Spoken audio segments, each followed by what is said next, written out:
So ఈ Instagram start చేయాలన్న ఆలోచన ఎవరిది? వీడియోస్ చేయాలి, ఫస్ట్ వీడియోస్ చేయాలి అన్న ఆలోచన ఎవరిది? నాదే. ఏదైనా ఇప్పటి వరకు వచ్చినంత వరకు అయితే నాదే ఆలోచన అంతా కూడా. ఓకే. ఫస్ట్ స్టార్టింగ్ నార్మల్గా అందరిలాగా నేను కూడా తీసిన రీల్స్, డాన్స్ కానీ, సాంగ్స్ కానీ అన్ని తీసిన. తర్వాత వేరే వాళ్ళని తిట్టిన ట్రోల్స్ కూడా వేసిన 2-3. అవి ఏమి పెద్దగా రీచ్ అవ్వలేదు. ఇంకా వెంటనే డిలీట్ చేసిన. ఇంకా ఒక అమ్మాయి నాకు ఇట్లా ప్రాబ్లం ఉన్నది, దానికి సొల్యూషన్ ఏంటంటే రిలేటివ్స్. ఏం ప్రాబ్లం అంటే మా హస్బెండ్ వేరే వాళ్ళకి వెళ్ళి చూస్తున్నారు, అలా చూడకుండా ఉండాలంటే ఏం చేయాలక్క అంది. దానికి సొల్యూషన్ చెప్పా. తన ఫ్యామిలీ కొంచెం హ్యాపీగా. సొల్యూషన్ చెప్పారు? నువ్వు చక్కగా ఉంటేనే కదా నీ హస్బెండ్ అని వేరే ఆమెకి వెళ్ళి చూడదు కదా, అంటే కొంచెం ఆమె నీట్ గా ఉండదు, మంచిగా అట్లా ఉండమ్మా, అట్లా ఉంటే నీ మొగుడు నీకుంటాడు, వేరే వాళ్ళకి వెళ్ళి చూస్తాడు అని సొల్యూషన్ చెప్పా. తన ఫ్యామిలీ ఇప్పుడు బెటర్ గా ఉంది, బాగుంది అన్న తర్వాతే నేను ఇందులో ఒక 2 వీడియోలు పెట్టా, అది పబ్లిసిటీ అయింది. సో అదే అంటే హస్బెండ్ వేరే అమ్మాయిలని ఎలా చూడకుండా ఉంటాడో మన గ్రిప్ లో ఎలా ఉండాలనేది మీ కాన్సెప్ట్ కదా. అలాంటి కాన్సెప్ట్ కాస్త ఎందుకని సెక్స్ వీడియోస్ కి ఎక్స్ప్లెనేషన్స్ కి వెళ్ళింది?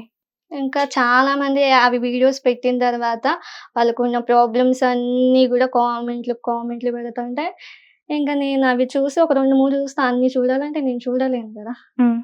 రెండింటికి సొల్యూషన్ చెప్తా, మళ్ళీ దానికి ఇంకో దానికి సొల్యూషన్ ఏంటి, ఇంకో దానికి సొల్యూషన్ ఏంటి, అట్లా పెంచుకుంటూ వాళ్ళు ఇప్పటి వరకు తీసుకొచ్చారు. ఓకే. సో ఇప్పుడు కానీ అందులో కొన్ని బ్యాడ్ గా ఉన్నాయి అవి నా వీడియోస్. అవి ఎందుకు చెప్పానంటే ఇప్పుడు వేరే వాళ్ళు నెగిటివ్ గా పెడుతున్నారు ఇట్లా అని, దాన్ని బట్టి నేను ఆ వీడియోస్ పెట్టాను. మీరు పెట్టే వీడియోస్ పరంగా అవతల వాళ్ళకి హెల్ప్ అవుతుందని ఎలా అనుకుంటున్నారు? హెల్ప్ అయింది కాబట్టి ఏం హెల్ప్ అయింది? ఒకసారి మీ కామెంట్ సెక్షన్ లో కూడా చూసాను, గర్ల్స్ కూడా బ్యాడ్ కామెంట్లు పెట్టారు, దానికి పాజిటివ్ గా బాయ్స్ కూడా పెట్టారు. ఆమె చెప్పిన దాంట్లో మాకు యూస్ఫుల్ అయింది, నీకు అంత చేత కాకపోతే నువ్వు చెప్పకు, ఆమె చెప్పిందల్లా ప్రతి ఒక్కటి కరెక్టే. మీరు చేసే వీడియోస్ ఏ రకంగా కరెక్ట్ అంటే ఇప్పుడు మీరు పెట్టే వీడియోస్ కూడా నేను ఇప్పుడు మాట్లాడడానికి నాకు కొంచెం సిగ్గైతుంది ఒక అమ్మాయిగా. నేను ఆ క్వశ్చన్స్ కూడా నేను డైరెక్ట్ గా మిమ్మల్ని అడగలేను. సారీ మీరు అనుకోవచ్చు గోల్డ్ ఇంటర్వ్యూ అని. ప్రాబ్లం వస్తే డాక్టర్లు కూడా మనం వెళ్ళి, నేను ప్రెగ్నెంట్ అప్పుడు డాక్టర్ అనే పదం మీరు వాడొద్దు భవాని గారు. నాకు వాళ్ళు పెట్టలేదు అసలు, నేను అనుకోవట్లేదు డాక్టర్ అని. లాస్ట్ ఇంటర్వ్యూలో మీరు మాట్లాడిన మాటలు ఏంటంటే డాక్టర్ చెప్పినప్పుడు తప్పులేంది, నేను చెప్తే తప్పేంటి? అవును, ఇప్పుడు నేను చదువుకోలేదు కాబట్టి డాక్టర్ డాక్టర్స్ ఏం చెప్తారు? ఇవి ఇంకా ఎక్స్ప్లెయిన్ గా చెప్తారు. డాక్టర్స్ ఏం చెప్తారు? ఇంకా ఎక్స్ప్లెయిన్ కూకట్పల్లికి రండి, మీకు ఒకవేళ కనుక నాతో సెక్స్ చేయాలి అనిపిస్తే కూకట్పల్లికి రండి, లేదంటే ఏమంటారు కమెంట్ బాక్స్ లో పెట్టండి అని చెప్తున్నారా డాక్టర్స్? మీకు ముందు కూడా చెప్పాను కదా, బ్యాడ్ వీడియోస్ కూడా ఉన్నాయి. ఎందుకంటే ఆ బ్యాడ్ వీడియోస్ 2-3 ఒక 5 ఉంటాయి, అంతకు మించి ఎందుకు ఉన్నాయి బ్యాడ్ వీడియోస్? అవి వేరే వాళ్ళు అట్లా బాగా తిడటం వలన ఆ వీడియోస్ పెట్టవచ్చింది, లేకుంటే డాక్టర్స్ ఎన్ని సంవత్సరాలు చదువుకుంటారో తెలుసా? అసలు ఈ సబ్జెక్ట్ కి సంబంధించిన డాక్టర్స్ ఏమంటారో తెలుసా? నేను చదువుకోలేదు కదా, నేను డిప్లొమా. అదే మీరు డాక్టర్ తో పోల్చుకుంటున్నారు కదా. డాక్టర్ చదివారు కాబట్టి చెప్తే తప్పలేదు, నేను చదువుకోలేదు కాబట్టి నేను చెప్తే తప్ప అనే క్వశ్చన్ మీరు తీసుకొస్తున్నారు. డాక్టర్స్ గురించి మీకు చదువుకున్నారు కాబట్టి వాళ్ళు ఎక్స్ప్లెయిన్ చేస్తున్నారు. ఈ వీడియో ఏ రకంగా దొండకాయలు బెండకాయలు యూజ్ చేసుకోండి అని చెప్తున్నారా? అవి ఎగ్జాంపుల్ గా చూపించి చెప్తున్నారు. ఏమని? దొండకాయలు కానీ డాక్టర్స్ అసలు ఈ సబ్జెక్ట్ కి మీరు అన్నారు కదా నా వల్ల హెల్ప్ అవుతుంది చాలా మందికి అని అన్నారు కదా, అసలు మీరు చెప్పే సబ్జెక్ట్ చూసే డాక్టర్ ఏమంటారు తెలుసా? తనకు తెలిసింది. కొంతమంది డాక్టర్స్ కూడా కామెంట్ పెట్టారు చూడండి, ఏమని? నువ్వు చెప్పే దాంట్లో కొంచెం పాజిటివ్ ఉంది, అని చెప్పారు, కొంచెం నేర్చుకొని చెప్పమ్మా అని చెప్పారు. ఓకే. డిప్లొమాలో ఇదే నేర్చుకున్నారా? ఇది నేర్చుకున్నా. డిప్లొమాలో మీకు ఎలా ఏం చేయాలి? పేకాటే తమ్ముడే అవుతాడు కదా. అవును, పేకాటే తమ్ముడు. డాక్టర్ మీరు కదా. డాక్టర్ చెప్పేదాంతో అసలు డాక్టర్స్ అనే పదం తీసుకొస్తుంటేనే నాకు లిటరల్లీ చెప్తున్నా మీ చెంప పగలగొట్టాలనిపిస్తుంది. మీరు ఇంకొక పేజ్ ని ఫాలో అవుతున్నారు కదా, ఫాలోయింగ్ లో ఉంది ఒకటి, దాని కింద డాక్టర్ భవానీ అని ఉంది. మీరు ఏ రకంగా డాక్టర్?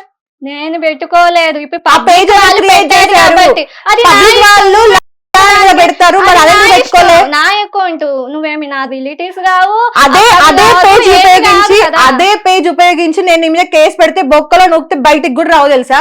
ఎందుకంటే 6 సంవత్సరాలు వాళ్ళు కష్టపడి నిద్ర తిండి లేకుండా కష్టపడితే ఎంబీబీఎస్ సర్టిఫికేట్ వస్తుంది. తరువాత 2 years స్పెషలైజేషన్ చేసిన తర్వాత దిగుతారు వాళ్ళు. ఏ రకంగా డాక్టర్ అని పెట్టుకున్నావు. పెట్టినారు పబ్లిక్. అవును, పబ్లిక్ పెట్టిన ప్రతి దానికి నువ్వు ప్రొఫైల్ క్రియేట్ చేస్తావు. మరి పబ్లిక్ లో అదే పబ్లిక్ నిన్ను అన్నారు. చూడండి, అదే పబ్లిక్ నిన్ను అన్నారు. మరి దానిపైన ప్రొఫైల్ క్రియేట్ చేయాలి భవాని అని ఎందుకు క్రియేట్ చేయాలా? ఇంకా మీరు చెప్పుకుంటే సరిపోదు కదా. మేము చెప్పుకుంటే కాదమ్మా, నేను అందులో అది ఒక్కటే నెగిటివ్ డాక్టర్ అని ఎలా పెట్టుకున్నా. నా క్వశ్చన్ నువ్వు వీడియోస్ చేసిన దానిపైన కూడా కాదమ్మా. నేను ఈ రోజు నిన్ను ఇంటర్వ్యూ పిలవడానికి ముఖ్య కారణం డాక్టర్ అని ఎలా పెట్టావు. ఏంటి అది నా ఇష్టం. ఇప్పుడు స్టార్ మేడ్ ఇష్టమా? నేను డాక్టర్ అని చెప్పట్లేదు కదా. వాళ్ళు పెట్టారు, వాళ్ళని అడగండి పోయి. వాళ్ళు పెట్టారమ్మా, మరి వాళ్ళు చెల్లి సమర. ఇప్పుడు ఎగ్జాంపుల్ గా పలానా అమ్మాయి మా అచ్చం కూతుళ్ళకు ఉంది, పలానా వాళ్ళు మా కొడుకులకు ఉన్నాడు అంటే పోలుస్తున్నారు కానీ ఏదో నేను అదే అన్నట్టు కాదు కదా. వాళ్ళు నన్ను పోలుస్తున్నారు. ఏంటంటే నా బ్రెయిన్ బట్టే వాళ్ళకి లా కొద్దిగా చెప్పుతుంది. భవానీ గారు, నేను కొద్దిగా చెప్తుంది అని. సరే, మీరు చెప్తున్నారు, మీ కంటెంట్ కొంతమందికి యూజ్ అవుతుంది, మీ మాట ప్రకారంగా వెళ్దాం. ఇప్పుడు అన్నారు కదా, వినండి, వినండి, లాయరు, డాక్టరు, టీచరు, కంప్లీట్ ఒక డిఫరెంట్ స్పెషలైజేషన్స్. అవునా? వాటికి ఒక రెస్పెక్ట్ ఉంటది. అవునా? ఇప్పుడు నాకు రెస్పెక్ట్ లేదు. ఒక రెస్పెక్ట్ ఉంది. ఇప్పుడు ఏ హాస్పిటల్లోకి వెళ్ళైనా ఇక్కడ 2 కెమెరామ్యాన్లు ఉన్నారు, రమేష్ గారు, ఫిరోజ్ గారు. ఏ డాక్టర్ దగ్గరికైనా వెళ్ళి మీరు డాక్టర్స్ ని ఇష్టం వచ్చినట్టుగా తిడతారా? పోనీ ఆ డాక్టర్స్ కి వచ్చే వీడియోస్ కింద కమెంట్స్ ఈమెకు వచ్చినట్టుగా వస్తున్నాయా? ఇప్పుడు నేను డాక్టర్ అని నీతో చెప్పానా? నువ్వే అన్నావు కదా చెప్తే అది పెట్టుకుంటా. ఏమని పబ్లిసిటీ అది అయింది. ఇప్పుడు ఏమని పబ్లిసిటీ అట్లా అయింది. ఏమని సొంతంగా నేను పెట్టలేదు.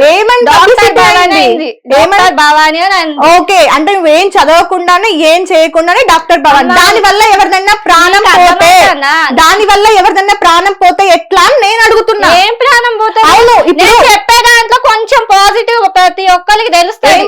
రేపు పొద్దున నీకు ఒక ఆడపిల్ల ఉంది కదా, నా పాప ఆడపిల్లనే కదా నీకున్నది. నువ్వు ఇన్వాల్వ్ అదే ఆడపిల్ల రేపొద్దున ఈ వీడియోలు చూసి నలుగురిలోకి వెళ్తే ఏం చేస్తది? ఏం చేయదు. నువ్వు నా పాపని ఇన్వాల్వ్ చేయాల్సిన పని లేదు.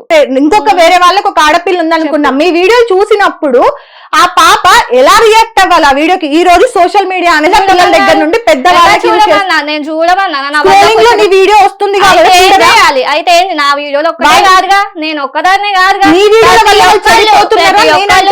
ప్రతి ఒక్కళ్ళు ఉన్నారు. మీ వీడియోల వల్ల చిన్న పిల్లలు ఎఫెక్ట్ అవుతున్నారు అనేది నా క్వశ్చన్. ఎఫెక్ట్ అయితే నా వల్ల అయితే నేను నీ వల్ల సమాజం ఎటువైనా నీకు సంబంధం లేదు. నేను ఆ మాట అనడం లేదు, నువ్వు అంటున్నావు. అవును, మరి నేను ఇప్పుడు కదా, నువ్వు అంటే సరిపోదు.